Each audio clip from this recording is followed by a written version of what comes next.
Tamil cinema நேயர்களுக்கு அன்பு வணக்கம். Welcome to MP3. இந்த ஷோல இயக்குனர் ஜவஹர்லால் இயக்கத்துல ஷா, ஜோதிஷா, டிக்டாக் இலக்கியா மற்றும் பலரது நடிப்புல வெளிவந்திருக்கிற திரைப்படம் தான் நான் வேற மாதிரி. இந்த படம் எப்படி இருக்கு, இந்த படத்தினுடைய கதை என்ன அப்படின்னு சொல்லி பார்க்கலாம் வாங்க. அண்ணன்கள், அண்ணி, பாட்டி அப்படின்னு சொல்லி அன்பான குடும்பத்தை சேர்ந்தவங்களா இருக்காங்க. நாயகி ஜோதிஷாவும் நாயகன் ஷாவும் காதலிக்க ஆரம்பிக்கிறாங்க. சொந்தம் சொல்லிக்க யாருமே இல்லாத நாயகன் ஷாவுக்கு ஜோதிஷாவை திருமணம் செய்து வைக்க முடிவு பண்றாங்க ஜோதிஷாவுடைய ஃபேமிலி. இப்படி நிச்சயதார்த்தம் எல்லாம் ரொம்ப கோலாகலமா பயங்கரமா நடக்குது. ரெண்டு பேருக்கும் திருமணம் நடக்கிற சூழ்நிலையில ஜோதிஷாவுடைய ஃபேமிலியை சேர்ந்தவங்க ஒவ்வொருத்தரும் மர்மமான முறையில கொலை செய்யப்படுறாங்க. இந்த கொலைக்கான காரணத்தை போலீஸ் அதிகாரி நஷீர் பாஷா விசாரிக்கிறாரு. அப்படி விசாரிக்கும் போது பல திடுக்கிடும் தகவல்கள் வெளியே வருது. அது என்ன, கொலைக்கான காரணம் என்ன, அந்த கொலையை பண்ணது யாரு அப்படின்னு சொல்லி பல விஷயங்களை சொல்லக்கூடிய படம் தான் இந்த நான் வேற மாதிரி. இந்த படத்தை பத்தி ஆலோசனம் அப்படின்னா, படத்துல நாயகனா நடித்திருக்கக்கூடிய ஷா இந்த படத்தின் மூலமா அறிமுக நாயகனா அறிமுகமாயிருக்காரு.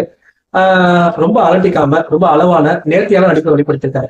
நடிப்பு, நடனம், ஆக்ஷன் இது எல்லாத்துலயுமே பாத்தீங்கன்னா ரொம்ப அளவா ரொம்ப நேர்த்தியா நடிச்சிருக்காரு அப்படின்னு தான் சொல்லுவோம். அதே போல நாயகி ஜோதிஷாவும் பாத்தீங்கன்னா ரொம்ப ஒரு முக்கியமான கதாபாத்திரத்தில் நடிச்சிருக்காங்க.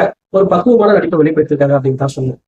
அதே போல போலீஸ் அதிகாரியா நடிச்சிருக்கக்கூடிய நஷீர் பாஷா காக்கி சட்டைக்கு ஒரு கம்பீரமான தோட்டத்துல ரொம்ப அழகா நடிச்சிருக்காரு அப்படின்னு தான் சொல்லுவோம். இந்த படத்தை எழுதி இயக்கக்கூடிய ஜவஹர்லால் இந்த படத்தினுடைய ஆரம்பத்திலேயே இந்த படத்தோட நம்மளை கனெக்ட் பண்ண வச்சிருக்காரு. அதுக்கப்புறம் திரைக்கதையை ரொம்ப ஜாலியா கொண்டு போயிருக்காரு. ஒரு கட்டத்துல நாயகி வீட்டு இருக்கக்கூடிய மர்மமான நபர் யாரு, அந்த தொடர் கொலைகளுக்கான காரணம் என்ன அப்படிங்கிற திரைக்கதையை ரொம்ப பரபரப்பா கொண்டு போயிருக்காரு. குறிப்பா இந்த கொலையாளி யாரு அப்படிங்கறத நம்ம யூகிக்க முடிந்தாலும் கொலைக்கான காரணம் என்ன அப்படிங்கிற சஸ்பென்ஸை கடைசி வரைக்கும் கொண்டு போயிருக்காரு. மேக்கிங்ல சில குறைபாடுகள் இருந்தாலும் சின்ன பட்ஜெட் படம் அப்படிங்கிறதுனால சின்ன கதை, சின்ன பட்ஜெட்டை வச்சு முடிஞ்ச அளவுக்கு திரைக்கதையை ரொம்ப சுவாரஸ்யமா கொண்டு போயிருக்காரு.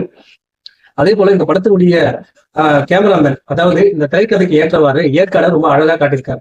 அதே போல சஸ்பென்ஸ் த்ரில்லர் படம் அப்படிங்கிறதுனால பின்னணி இசை இந்த திரைக்கதைக்கு ஏற்றவாறு ரொம்ப அழகா கொடுத்திருக்காங்க. மொத்தத்துல இந்த நான் வேற மாதிரி பார்க்கிற மாதிரி இருக்கு அப்படின்னு தான் சொல்லி இந்த படத்துக்கு நான் கொடுக்குற ரேட்டிங் 5 to 2.5. அடுத்த சந்திக்கலாம். நன்றி, வணக்கம்.